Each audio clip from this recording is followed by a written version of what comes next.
দাঁড়াও, শুরুতেই তোমাদেরকে একটা জিনিস দেখাই।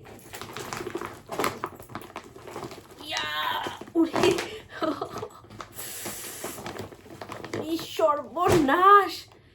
এটা এর যে কতটা ওজন আমি বলে বোঝাতে পারবো না তোমাদের। সো হাই, কেমন আছো সবাই? এই সবাই খুব ভালো আছো, সুস্থ আছো, আমরাও বেশ ভালো আছি। আর আজকে ফাইনালি নিয়ে চলে এসেছি তোমাদের রিকোয়েস্টেড যে আমার বিয়ের সমস্ত কালেকশন। তো আমার বিয়ের কালেকশনগুলো চটজলদি আজকে তোমাদেরকে দেখাবো। আর বিয়ের বেনারসি থেকে শুরু করে বিয়ের লেহেঙ্গা।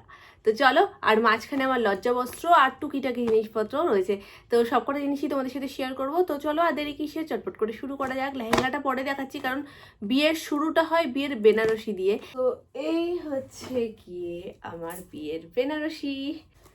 সবার প্রথম আমার বেনারসির কালারটা কেমন লাগছে সেটা কমেন্ট করে জানিও। আমার বরাবরই লাল বেনারসি পরার খুব একটা ইচ্ছে ছিল না বিয়েতে, তো এই কালারটা আমার ভীষণ পছন্দের একটা কালার। আর একটু অন্যরকম লুকটা করার জন্যই জাস্ট আমি এই কালারের বেনারসিটা নিয়েছিলাম। এই যে শাড়িটা এখনো পর্যন্ত আমি বিয়ের পরে কোনোদিন পরতেই পারলাম না।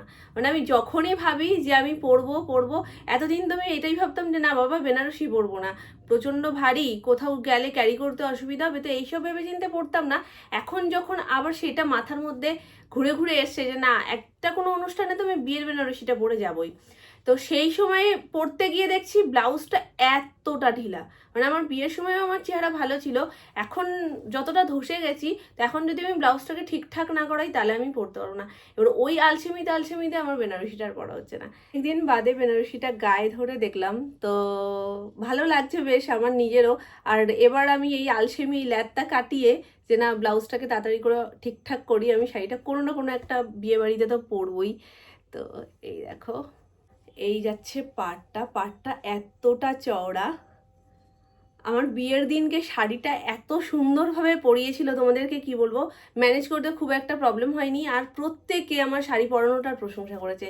প্লাস কুচি থেকে শুরু করে আটপৌড়ে করে যে পরানো, নিচের কাজটা এত সুন্দরভাবে শো হচ্ছিল প্রত্যেকে। ইভেন আমি এ বাড়িতে চলে আসার পরেও আমাকে সবাই বলেছে যে তোমার বিয়ের দিন শাড়ি পরানোটা সত্যিই ভীষণ সুন্দর হয়েছিল, এত সুন্দর প্লিটগুলো ছিল। তো যাই হোক, এই যাচ্ছে পাড়, অল ওভার শাড়িটা তোমাদেরকে একটু দেখিয়ে দিই। এই যাচ্ছে অল বডিতে সেম কাজ, আঁচলের কাজটা একটু আলাদা। আঁচলটা কোন দিকে, এই যাচ্ছে আঁচলের কাজ, আর এই যাচ্ছে অল বডি চওড়া পাড়। অল্প খুলবো করতে করতে পুরো শাড়িটাই আমি খুলে ফেলেছি তোমাদেরকে দেখানোর জন্য। এই দেখো, তো এই তো গেল বেনারসি, যেটা পুরোটাই মোটামুটি এখন এলোমেলো হয়ে গেছে, আবার আমাকে সুন্দর করে যত্ন করে গুছিয়ে রাখতে হবে। এবার দেখাই বিয়ের বেনারসির পর যেটা আসে, সেটা হলো বিয়ের লজ্জাবস্ত্রটা কেনার সময় আমি ছিলাম, কারণ সেদিনকেই লেহেঙ্গা কেনা হয়েছিল, আর সেদিনকেই একেবারে বিয়ের তত্ত্বের শাড়ি থেকে শুরু করে লজ্জাবস্ত্রের শাড়ি সবকিছুই কেনা হয়েছিল। তো এই জামদানি শাড়িটা আমার বিয়ের লজ্জাবস্ত্র, যেটা আমার কাছে এখনো পর্যন্ত খুব স্পেশাল। আমি জামদানি পার্সোনালি ভীষণ পছন্দ করি। তারপরে এটা লালের ওপর ছিল। একটা ছোট্ট ঘটনা তোমাদের বলি, মানে লাল শাড়ি বিয়েতে পাওয়াটা ভীষণ কমন একটা ব্যাপার। মানে যে দেবে সেও লাল দেবে, তুমি বাড়ি থেকে কিনবে তার মধ্যে একাত্তা তো লাল থাকবে। আর আমার বিয়ের সময় কি হয়েছিল, যাবতীয় যা শাড়ি ম্যাক্সিমামই সব লাল লাল লাল লাল হচ্ছিল। যখন এ বাড়ি থেকেও আমার সব শাড়ি লাল হয়েছে, আমার মনটাই খারাপ হয়ে গেছিল যে সব শাড়ি লাল লাল লাল লাল। আর আমার লাল খুব যে পছন্দ ছিল সেটা না, মানে ও ঠিক আছে চলে যায়। তো সেই দিক থেকে দেখতে গেলে তখনের থেকে মানে এখন এই শাড়িগুলো বেশি পছন্দ। মানে তখন আমার একঘেয়েমি লাল হয়ে যাচ্ছিল বলে কিচ্ছু ভালো লাগছিল না, যেগুলো লাল আমার সামনে আসছিল না সেটাও আমার দেখতে ইচ্ছা করছিল না। তো তখনের থেকে এখন আমার এই শাড়িগুলো বেশি পছন্দের। এই শাড়িটা দেখো, তোমাদেরকে দেখাই। পুরো অল বডিতে এরকম প্লেন কাজ যাচ্ছে, যেটা প্রপার লাল। আর এই লালটা না খুব মিষ্টি লাল, মানে ক্যাটক্যাটে না, প্রপার লালের ওপর যাচ্ছে। আর জামদানির কাজ তো অলমোস্ট সেমই হয়, ফুল পাতা এটার উপরেই যায়। আর এই হচ্ছে গিয়ে পাড়। জামদানির পাড় হয় না খুব একটা, আর পাড়ের যেরকম ডিজাইন হয় আলাদা করে বর্ডার পাড়গুলো তো জামদানিতে খুব একটা দেখা যায় না। তো এটাতে ছিল, এটার জন্য এটার লুকটা একটু ডিফারেন্ট আর ভালোও লাগছে, কারণ লালের সাথে সবুজের কন্ট্রাস্টটা ভীষণ যায়। সফট জামদানি, আর যে কোনো সফট শাড়ি পরতে আমার ভীষণ ভালো লাগে, মানে ওই জন্য অর্গানজা থেকে একটু দূরেই থাকি, কিন্তু কিছু কিছু ক্ষেত্রে সময় বিশেষ তো সেগুলোও রাখতে হয়, সেগুলোও পরতে হয়। তো আমি বেনারসি এবং এই যে শাড়িটা এখন দেখাচ্ছি জামদানিটা, এই দুটোই কিন্তু সাহা টেক্সটাইল থেকে নিয়েছিলাম, যেটা বারাসাত ব্রাঞ্চ। আর এখন যেই একটু আগে যে জামদানি শাড়িটা তোমাদেরকে দেখালাম, এটা নেওয়া মেবি প্রিয়গোপাল, না হলে আদি ঢাকেশ্বরী, এই দুটোর মধ্যে। কারণ ওই এরিয়াটাতে পুরো গড়িয়াহাট আমরা সেদিনকে চষে খেয়ে ফেলেছিলাম। এই হচ্ছে আরও একটা জামদানি, যেটা আমার বাড়ি থেকে দিয়েছিল আমাকে। তো এটা আমি নিজের ইচ্ছেতেই নিয়েছিলাম। তখনও বলছি না, এত লাল লাল ব্যাপারটা হচ্ছিল না। তো তারপরে দেখি সব লাল, সব লাল, সব লাল।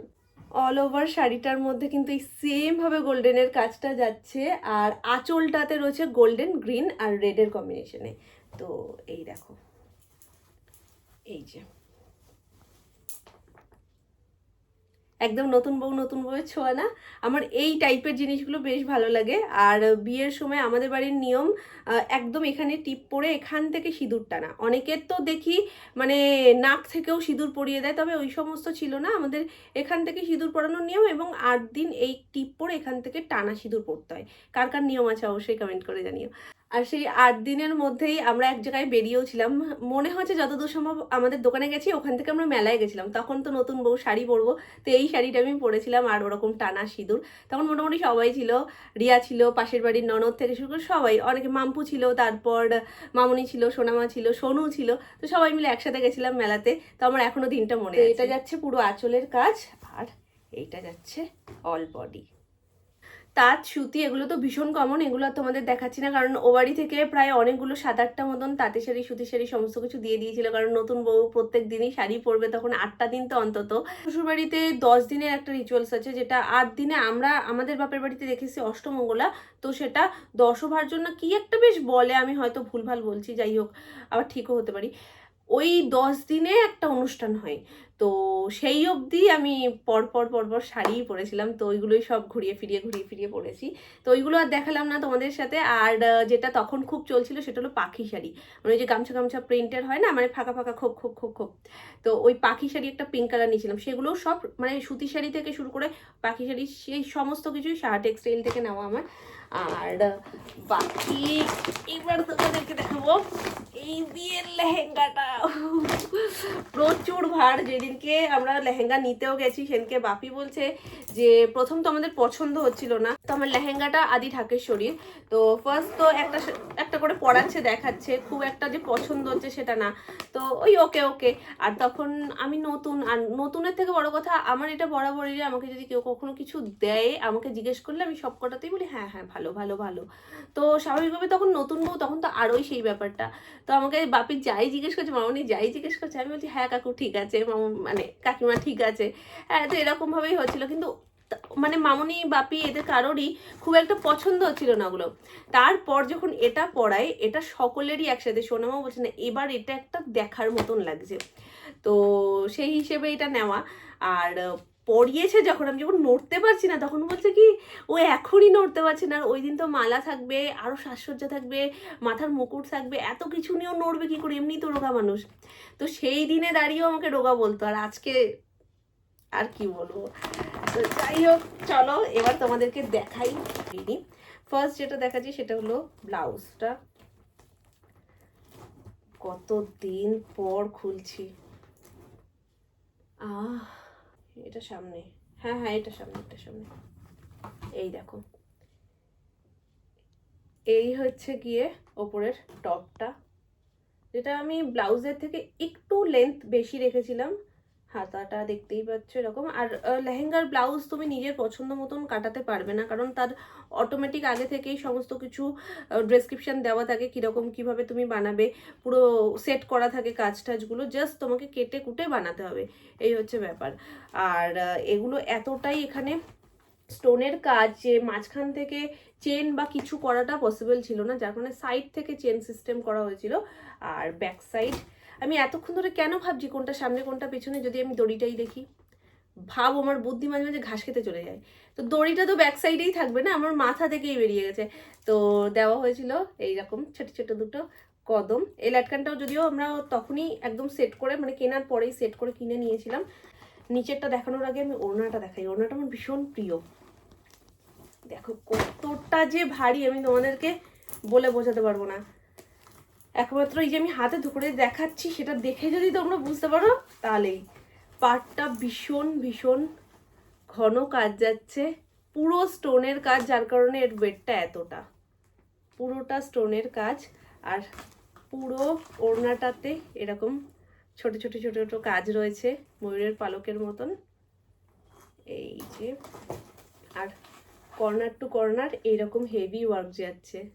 এই কাজটা ভীষণ সুন্দর, খুব গর্জিয়াস কাজটা।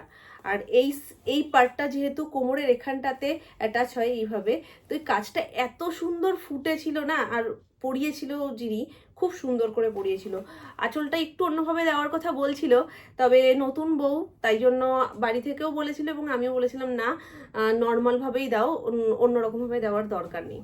কারণ পরে আমি লেহেঙ্গা যখন পরবো তখন আমি নানান রকমভাবে দিয়ে পরতে পারবো, যেরকম আমার ইচ্ছে, যতটা সরু করার ইচ্ছে। কিন্তু বিয়ের পর দিন বা রিসেপশনের দিন আমার মনে হয়েছিল যে না, নর্মালটাই বেস্ট লাগবে। তো এই যে এই কর্নারেও সেম যাচ্ছে, এই কর্নারেও দারুণ লাগছে না? আর যেহেতু আমি বিয়েতে লাল নিইনি, তার জন্য যখন লালটাই পছন্দ হয়েছে, এটা লাল না, প্রপার মেরুন কালার।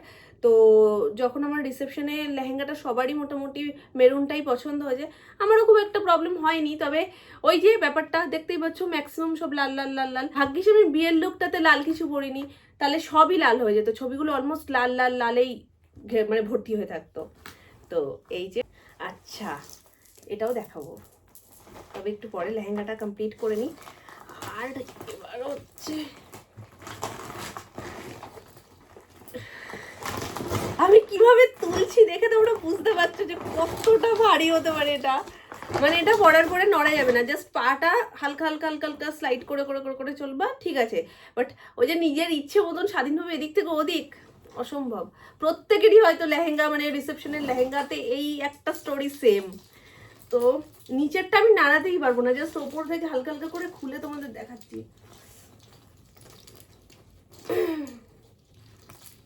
এই দেখো,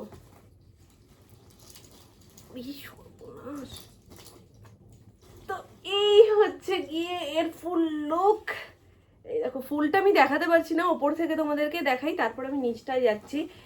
এই দেখো, পুরো ঠাসা কাজ, বোঝাই কাজ যাকে বলে সেরকম। ওপরটা রয়েছে গোল্ডেনের, আর নিচটা রয়েছে পুরো মেরুনের ওপর। আর কোনো হিজিবিজি ব্যাপারটা নেই, ওপরে গোল্ডেন নিচে মেরুন। আর মেরুনের কাজটাও কিন্তু একা বেকা তেকা এরকম না, আমার এইগুলো একদম খুব একটা পছন্দ না, মানে যেগুলো ওই হিজিং বিজিং। পুরো লম্বা লম্বা হয়ে যে কাজটা উঠছে, এটাই লুকটা ভীষণ সুন্দর আসে। এই দেখো, আর এই হচ্ছে গিয়ে নিচটা, পুরোটাই তোমাদের সাথে শেয়ার করে দিচ্ছি। আর রেডের মধ্যেও কিন্তু গোল্ডেনের কাজ রয়েছে, যার কারণে রেডটা আরো বেশি ফুটছে। আর এরকম যাচ্ছে পাড়টা, ঘের অনেকটা, যেটা আমার দেখানো সম্ভব না। বিশ্বাস করো, আজকে একটু ঠান্ডা কম, আর আমি এই মোটা বস্তাটা পরে রয়েছি, আর এইগুলো দেখাচ্ছি। ঘেমে স্নান হয়ে গেছে আমি। আমি যখন পড়েছিলাম তখনও ঠান্ডাটা লাগছিল, সন্ধ্যের পর থেকে ঠান্ডা উদা হয়ে গেছে। আর ঘরে দরজা জানলা বন্ধ থাকলে না অতটা লাগে না। তো এই দেখো, তোমাদেরকে ফাইনালটা অনেক কষ্টে দেখিয়ে দিলাম। আর এই যাচ্ছে গিয়ে, সব কিছু যখন ভারী হবে তাহলে এই দুটোই বা কেন হালকা হবে? এইগুলো আমরা যখন পছন্দ করেছিলাম, এটাও ভারী পছন্দ করেছিলাম, আর বেশ বড় সড়ো। আর ল্যাটকানটা এখানে বড় না দিলে ভালোও লাগতো না। তো তখন মামুনির একটা কথা আমার এখনো মনে আছে, বলছে কি লেহেঙ্গাটাই এত ভারী, যেগুলো পছন্দ করছে সেগুলোও সব ভারী, তাহলে ওই মেয়েটা যাবে কোথায়? ওকে তো খুঁজেই পাওয়া যাবে না, তারপরে যদি পরে মোটা মোটা মালা। তো এই যে, তুমি বাপু এখন একটু নিচে থাকো, আমার ডানা দুটো ব্যথা হয়ে গেছে। তো চলো এবার হালকা জিনিস, সব থেকে হালকা জিনিস আর ভীষণ একটা মিষ্টি জিনিস তোমাদের সাথে শেয়ার করি। এটা হচ্ছে গিয়ে আমার বিয়ের যে চূর্ণি বলে বা ওড়না বলে, যেটাই বলে সেটা। বেনারসিটা যেনকে নিই সেনকে আমি সমস্ত কিছু অর্ডার করে এসেছিলাম যে আমার সেম কালার লাগবে, তো ওরা সেম কালার আমাকে পরে আনিয়ে দিয়েছিল। তো এই দেখো, এখন যেই ওড়নাতে কাস্টমাইজ করি এখানে সব লেখে, তো আমার যেই সময়টাতে বিয়ে হয়েছিল তখন না সেই ট্রেন্ডটা আসেনি। তো তখন নর্মালটাই ছিল, আর নর্মালটাই পছন্দ হতো। তো এই যে এরকম যাচ্ছে ডিজাইনটা, আর এই যে নিচে যাচ্ছে ঠিক এইরকম কাজ। আর আর এখানটাতে এরকম ছোট ছোট দুটো লটকান ঠিক এইভাবে যে যাচ্ছে এর সাথেই অ্যাটাচ হয়ে এখানে একটা আর এইখানে একটা। বিয়ের সাজটা লাইফে একবারই হয়, আর বিয়ের জিনিসগুলো দেখার পর বিয়ের দিনের কথাটা মনে পড়ে যায়। অ্যানিভার্সারি হয়তো হয়, কিন্তু বিয়ের দিনের যেই ফিলিংস বা বিয়ের দিনের যে ভয়, আনন্দ, মজা, হই হই একটা জমজমাট ব্যাপার, সেটা হয়তো প্রচুর অ্যানিভার্সারি আসলেও যতই বড় করে হোক না কেন সেই ফিলটা হয় না, কারণ ভয়টা তখন অটোমেটিক সরে যাবে, তখন কমফোর্টেবল হয়ে যাবে, এতগুলো বছর কেটে গেছে একসাথে। তো সেই দিনটা একদম আলাদাই। আর সেই বিয়ের জিনিসের থেকে বিয়ের যে গন্ধটা বেরোয় সেটাও একদম আলাদা। কেমন লাগলো আজকে সমস্ত বিয়ের জিনিস আমার। তো বিয়ে বেনারসি থেকে লেহেঙ্গা পর্যন্ত অবশ্যই কমেন্ট করে জানিও। আই হোপ তোমাদের ভালো লেগেছে, তোমরা দেখতে চেয়েছিলে। আর বেনারসির সাথে যে ব্লাউজটার কথা বলছিলাম, তো ওটা আর তোমাদের সাথে শেয়ার করলাম না, কারণ ওটা একদম আমি সিম্পল ডিজাইন নর্মাল যেরকম ব্লাউজ হয় তেমনই বানিয়েছিলাম। আর তখন আমার অত কিছু মাথাতে ছিলও না, আর আমি অত কিছু তখন ভাবতাম না যে এইভাবে বানাবো ওইভাবে বানাবো, বা অত বুদ্ধিও ছিল না। সত্যি কথা বলতে আমার তখন অত বুদ্ধি ছিল না যে কিভাবে বানাবো। তারই আফসোস করি যে আমি কেন তখন গ্লাস হাতা দিইনি, কারণ ম্যাক্সিমাম কিন্তু বিয়ের বেনারসির ব্লাউজ গ্লাস হাতারই হয়, আমি নর্মাল হাতাই দিয়েছিলাম ছোট। মানে বললাম না, তখন অত কিছু বুদ্ধিও ছিল না আর অত কিছু বলিও নি, যেমন হচ্ছিল তেমন হচ্ছিল, আমি আলাদা করে তার মধ্যে কিছু দিইনি। ফ্যান্সি শাড়ি কালেকশন থেকে হ্যান্ডলুম কালেকশন যেগুলো দেখতে যাও অবশ্যই চটপট করে কমেন্ট করে জানিও, আমি তোমাদের সাথে সবটা শেয়ার করে দেবো। তো চলো আজকের মতন টাটা, গুড নাইট, শুভরাত্রি।